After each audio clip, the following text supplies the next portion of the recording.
Assalamualaikum everyone and welcome back to my channel. I'm Iman Heather, and in this video we are going to study about the aliphatic hydrocarbons and the classification. इस video में हम इनकी classification को line by line study करेंगे, then हम इनके general reactions की तरफ आएंगे। सबसे पहले क्वेश्चन आता है that we are studying about hydrocarbons. Then what are hydrocarbons? Simple words में explain करूँ तो as the name shows, hydro which means hydrogen and carbon which mean carbon, मतलब ऐसे कंपाउंड्स या ऐसे मॉलिक्यूल जिसमें कार्बन और हाइड्रोजन के दरमियान बॉन्डिंग हुई हो, कोवलेंट बॉन्ड पाया जाए हाइड्रोजन में और कार्बन में, या फिर मल्टीपल कार्बन और हाइड्रोजन एक दूसरे के साथ अटैच्ड हो बाय अ सिंगल और a double bond, these are known as hydrocarbons. जैसे कि मैंने यहाँ पर ये स्ट्रक्चर बनाया है, जस्ट अ रैंडम स्ट्रक्चर, किसी स्पेसिफिक मॉलिक्यूल को नहीं ले रही, I am just making a random structure, this one. तो यहाँ पर हमारे पास कार्बन, ये देखें कि कार्बन है हमारे पास, दिस इज हाइड्रोजन, ये कार्बन है, ये वाला कार्बन इस कार्बन के साथ अटैच्ड है, डायरेक्टली इस हाइड्रोजन के साथ अटैच्ड है, इस हाइड्रोजन से अटैच्ड है और इस हाइड्रोजन से भी अटैच्ड है। तो इस तरह के मॉलिक्यूल्स या इस तरह के कंपाउंड्स जो हमारे पास कार्बन और हाइड्रोजन के साथ अटैच्ड हों, वो हमारे पास फॉर्म करते हैं हाइड्रोकार्बन्स। कंपाउंड्स हमारे पास हाइड्रोकार्बन कहलाते हैं, ये बात तो हमें समझ आ गई। नेक्स्ट आते हैं कि हमारे पास हाइड्रोकार्बन की कितनी टाइप्स हैं, हाइड्रोकार्बन को फर्दर किस तरह से डिफाइन की जाती है। हाइड्रोकार्बन की हमारे पास टोटल 3 डिफरेंट टाइप्स हैं एलिफेटिक हाइड्रोकार्बन की, जिनमें ब्रांच हाइड्रोकार्बन कहते हैं। ब्रांच हाइड्रोकार्बन क्या है वो भी हम आगे डिटेल में स्टडी करेंगे। हमारे पास आते हैं अल्केन्स, अल्कीन्स एंड अल्काइंस। इनके नेम में माइनर सा चेंज है। क्या चेंजेस हैं? यहाँ पर एन है, ए एन ई, यहाँ पर इन है, ई एन ई, और यहाँ पर याइन है, वाई एन ई। इसका रिलेशन एन, इन और याइन का रिलेशन डायरेक्टली इनकी नेमिंग सिस्टम से आता है। जब हम इनका नॉमेनक्लेचर स्टडी करेंगे तब हम ये बताएंगे कि एन कहाँ लगता है, इन और याइन कहाँ लगता है, इनके नेम में डिफरेंस आएगा, बिकॉज इनके सफिक्सेस प्रीफिक्सेस सेम होते हैं। मेथेन, इथेन, इथीन, इस तरह से इनके प्रीफिक्सेस सेम होते हैं। इनके एंड पे आने वाले जो वर्ड्स हैं एन, इन और यान, वहाँ से डिफरेंस पता चलता है कि हमारे पास जो कंपाउंड है वो फर्स्ट हाइड्रोकार्बन है या सेकंड फैमिली हाइड्रोकार्बन है या थर्ड फैमिली में आता है। सो हम स्टडी करते हैं अबाउट अल्केन्स, जो कि आज का हमारा मेन टॉपिक है। नेक्स्ट लेक्चर्स में हम अल्कीन और अल्काइन को लेकर स्टडी करेंगे। कुछ बेसिक प्रॉपर्टीज है अल्केन्स की जो मैं यहाँ एनलिस्ट करने लगी हूँ। नंबर 1 पर हमारे पास आती है, these are single bonded atoms.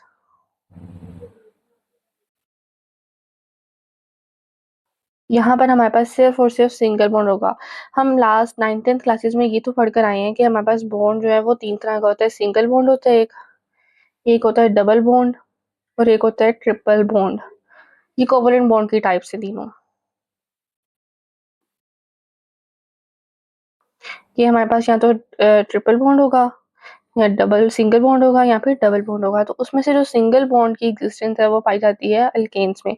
ये हमारे पास पहली प्रॉपर्टी थी अल्केन्स की, जो बेसिक आइडेंटिफिकेशन है अल्केन की स्ट्रक्चरल, ये हम किस तरह से आइडेंटिफाई कर सकते हैं। सेकंड हमारे पास आती है सिंपलेस्ट हाइड्रोकार्बन, सबसे सिंपल हाइड्रोकार्बन, सबसे सिंपल, इनमें कोई कॉम्प्लेक्सिटी नहीं होती, इनमें कोई कॉम्प्लिकेशन नहीं होती, इनका स्ट्रक्चर बहुत ज़्यादा एक्सटेंडेड नहीं होता, बहुत ज़्यादा डिफिकल्ट नहीं होता, बहुत ज़्यादा कॉम्प्लेक्स स्ट्रक्चर नहीं होता। These are simple compound. Number 3 पर आ जाओ, तो इनमें कार्बन का जो सबसे सिंपलेस्ट मॉलिक्यूल है वो है CH4।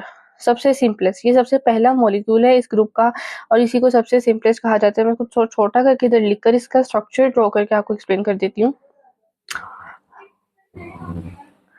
यहाँ पर मैं लिख रही हूँ CH4,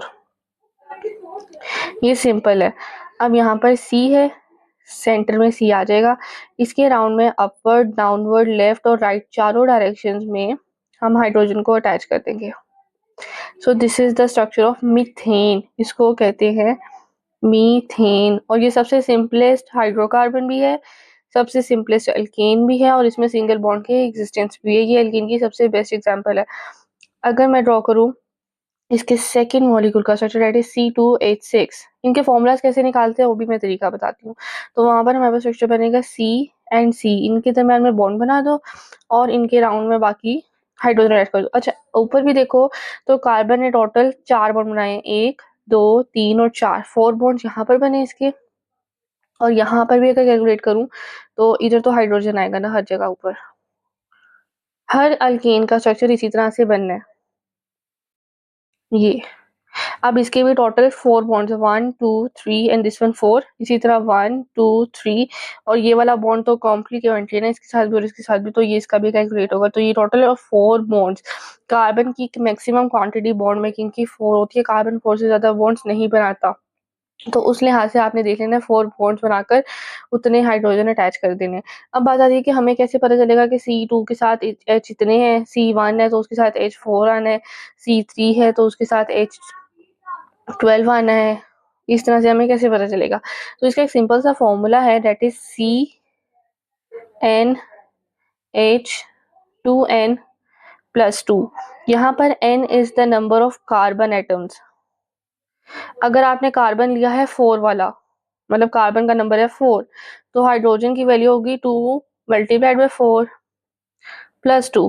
तो इसका वैल्यू या इसका फॉर्मूला हमारे पास आ जाएगा C4H12। हमें पता चल जाएगा कि C जहाँ पर 4 आएगा तो उसमें हाइड्रोजन कितने होंगे, 12 होंगे। इसके अकॉर्डिंग हम यहाँ पर स्ट्रक्चर बना देंगे, 1 कार्बन, 2 कार्बन, 3 4। इस तरह से आपको बॉन्ड बनाकर कैलकुलेट नहीं करना पड़ेगा कि कितने बॉन्ड्स बनेंगे तो इतने हाइड्रोजन आएंगे। हमें डायरेक्ट पता है कि ये हमारे पास एक पहला कार्बन है, ये दूसरा, ये तीसरा और ये चौथा, तो इसमें से हर एक के साथ हाइड्रोजन अटैच हो जाएगा यहाँ पर।